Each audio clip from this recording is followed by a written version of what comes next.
Thank you for tuning in to another episode of Buyer's Remorse with Darren and Justin. Hello, and welcome to Buyer's Remorse. I'm Justin. I'm Darren. And today we're going to be discussing a game I have in my library and have played, but it's one that Darren had talked about a long time ago but hadn't really played, and I thought it was high time that he gave it a try. So you played 60 minutes of Fez. Fez. This is a game that is beautiful. It looks simple, but it is a very interesting mechanic. What's the mechanic with Fez? You start off in a 2D world and you navigate by climbing up stuff and jumping on stuff. And then you get to a point where you can rotate the world and then the whole world becomes 3D. And now you can go around corners and you can rotate rooms around to see things that were hidden in the blind spots of the three-dimensional kind of left and right sides. So I played Fez for an hour, and I've got 1, 2, 3, 4, 5, 6, 7 lines, which he's saying he has 7 basically sentences. That's his entire notes. They're not even sentences. Like 2 of those lines is 1 sentence. I've got like 3 sentences. Here's what I wrote, right? I played Fez for an hour without taking any notes. I was fully immersed and invested. And after 60 minutes, I feel like I hadn't even scratched the surface. The end.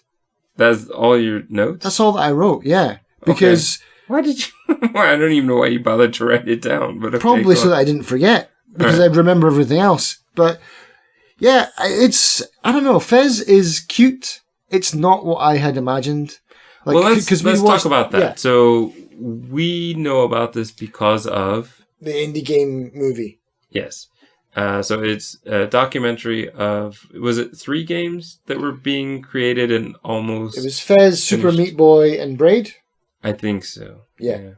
It was a very interesting documentary. It was really interesting to see what these developers were going through to create their passion projects, essentially. And they spent a lot of time on Fez, and when we get to the game convention, at first things aren't working and it's looking pretty awful, but when he does get the game running and people are playing it, they're all going, wow, this is interesting. And that was pretty much my reaction too when I started playing. I went, wow, this is interesting. I'm very glad to play this. It's a fairly cheap game. I got it for $1. I'd say definitely worth that, wouldn't you? Oh yeah, it's definitely worth $1, that's for sure.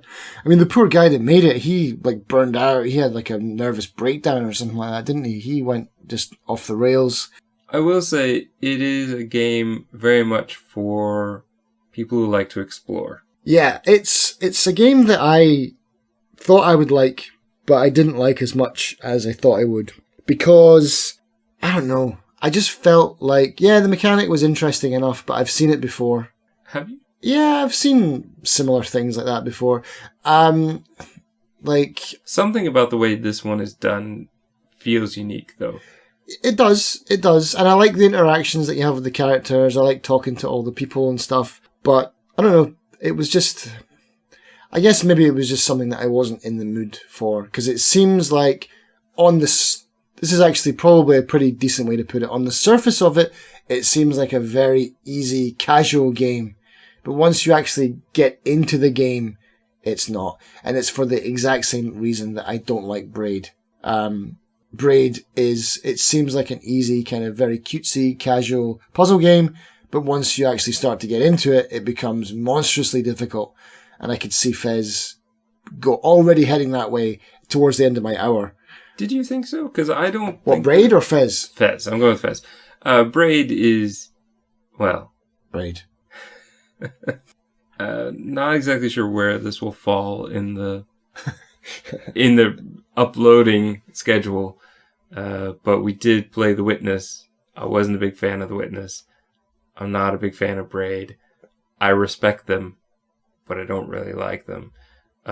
Braid, I love Witness. I don't know if we'll talk about Braid much. I found it kind of confusing. I found some of the timing mechanics had to be so precise to just not be fun. Yeah. and that just kind of took me out of it. I don't feel quite that way about Fez. With Fez, when I played it, and I've played maybe 3 hours, I think. Okay. I just felt like it was... The puzzles weren't that challenging, but I did enjoy them. I like the mechanic of turning the world.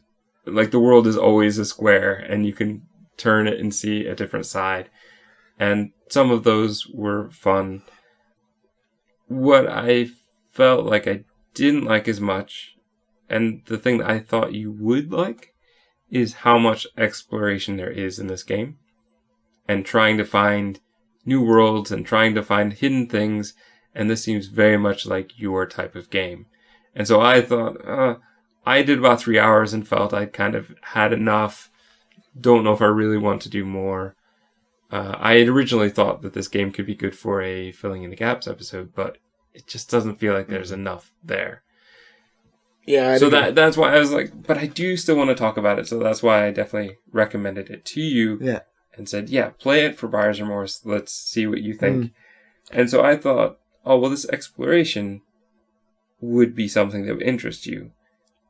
Do you feel that way or do you not feel that way? It was kind of like I don't know. It's exploration, but it's not the kind of exploration that I usually enjoy. Or it's kind of old school exploration. It's old school exploration, which I kind of have lost my patience for. I don't think I'm the same gamer that I was 20 years ago. And so 20 years ago, yeah, like playing... 20 years ago, that would have been a top level game. Well, yeah, I mean, it's the same graphics as 20 years ago. But, yeah, I mean, it's... Yeah, I think I lack the patience for that kind of stuff now. Like, I'm playing Abduction right now. And that's an exploration game, and there's a lot of it. There's a lot of places to walk around, but that's more my style now. Like, playing Super Mario 3 and getting the raccoon suit and then deciding, like, okay, let's just fly to the top of this level and see what we can find. And then if the screen started to pan up, you knew there was something up there. Like, that is something that I really enjoyed back in the day, but I don't know if I'd have the time or the patience to go through with it. From what I played of Fez, I did like it. I like the cutesy stuff. I like the artistic kind of style of it. I like the fact that you can't really die, which is, well, when you fall, you just kind of wiggle your hands off the screen and plummet to your death. I like the characters. I like everything about the game. I do, but I just, A, I wasn't in the mood to play it when I played it, and B, because I had other things on the go that I wanted to get back to, and B, yeah, I think I've kind of changed as a gamer, and that's not really what I'm looking for anymore. But I can appreciate it. I do like it. It's well worth $1, and I would recommend it to anyone that likes puzzle games, exploration games, like you said, and just games with a little kind of interesting mechanic.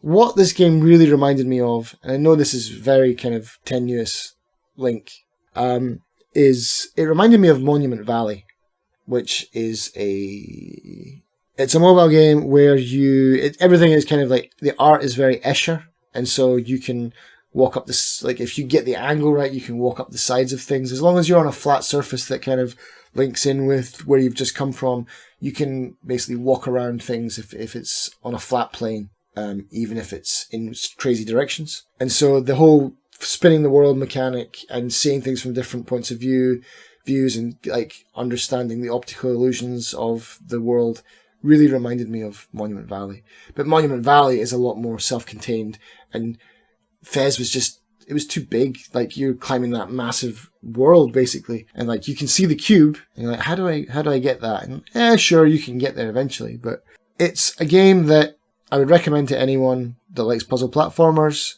and it's a game that I will continue playing, but I've got to get through some of the backlog.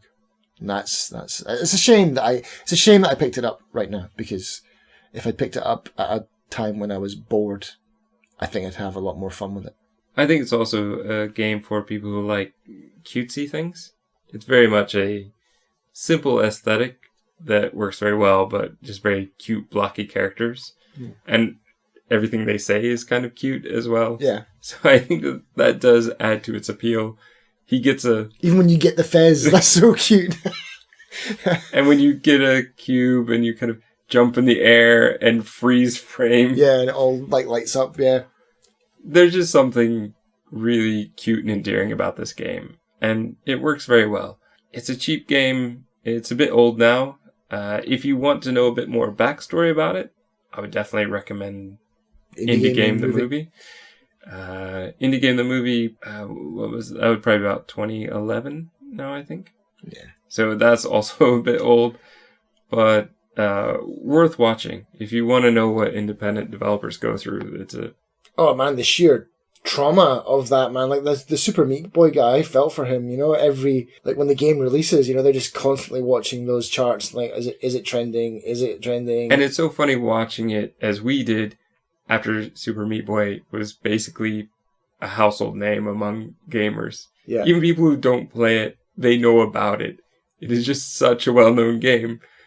To see them stressing about whether or not it would be successful, it's endearing, but it's almost funny. You know, obviously the hindsight, we're looking backwards going, oh guys, relax, you'll be fine. Yeah.